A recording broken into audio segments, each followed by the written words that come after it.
क्या आपने कभी सोचा है प्याज जाने वाला पानी ही मौत की वजह बन सकता है? इंदौर के उस जहरीले सिस्टम की बात करते हैं जिसकी वजह से अब तक 17 लोगों की जान जा चुकी है। पहले 5, फिर 10, उसके बाद 15 और अब 17।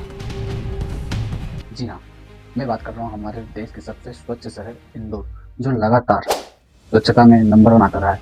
पिछले कई सालों से बैक टू बैक एक के बाद एक इंदौर ही नंबर 1 आ रहा है। इंदौर का एक रहवासी क्षेत्र भागलपुरा, जहाँ रहवासियों की अचानक तबीयत खराब होना शुरू हो जाती है, जिसमें उन्हें उल्टी, दस्त, बुखार जैसी समस्याएं होती हैं। देखते ही देखते कुछ ही दिनों में कुछ रहवासियों की मौत होना भी शुरू हो गई।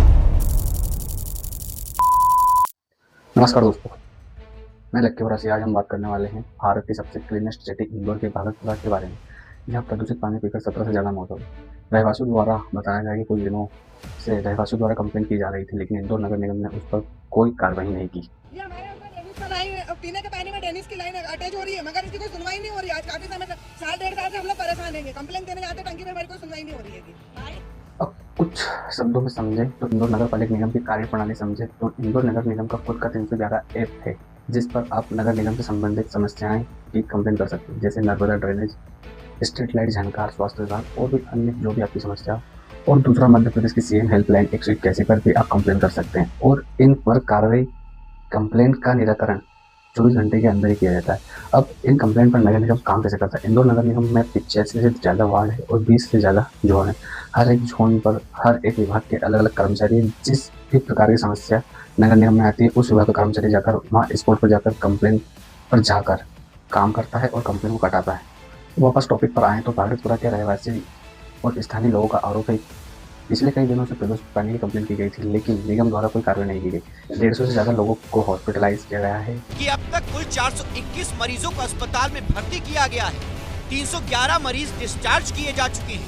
अब भी 110 मरीज अस्पताल में भर्ती हैं, जिनमें से 15 मरीज ऐसे हैं जिनका आईसीयू में इलाज चल रहा है, जिसमें बच्चे, बुजुर्ग, महिलाएं सभी लोग हैं। जब यह हादसा ज़्यादा बढ़ गया तो मीडिया द्वारा ग्राउंड रिपोर्ट से कुछ कारण सामने आए हैं। पानी की सप्लाई लाइन काफ़ी पुरानी थी, नालियों से गंदे पानी का रिसाव हो रहा था, लंबे समय से पानी की जांच नहीं की गई थी, पानी की टंकियों की सफाई काफ़ी टाइम से नहीं की गई थी। हालांकि असली वजह अब भी जांच का विषय है।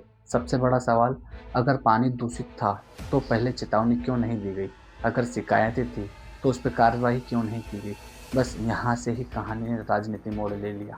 घटना के बाद विपक्ष ने प्रशासन पर लापरवाही का आरोप लगाया, सत्ता पक्ष ने जांच का भरोसा दिया, लेकिन सच्चाई यह है कि बयानों की बाढ़ आई, समाधान सूखा ही रह गया। पीड़ित परिवार कहते हैं, हमें भाषण नहीं, हमें इंसाफ चाहिए। नेता आए, फोटो खिंचवाई, लेकिन साफ पानी की गारंटी आज भी सवाल है।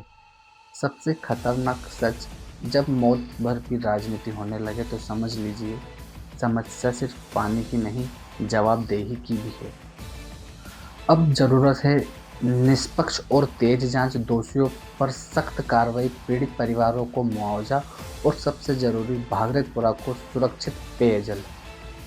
पानी जीवन है और अगर वही जान ले तो यह सिर्फ हादसा नहीं, सिस्टम की विफलता है। मौत पर राजनीति नहीं, राजनीति पर सवाल होने चाहिए। अगर आप भी चाहते हैं कि भागलपुरा को न्याय मिले तो इस वीडियो को शेयर करें, सवाल पूछें और आवाज़ उठाएं। जय हिंद, जय भारत।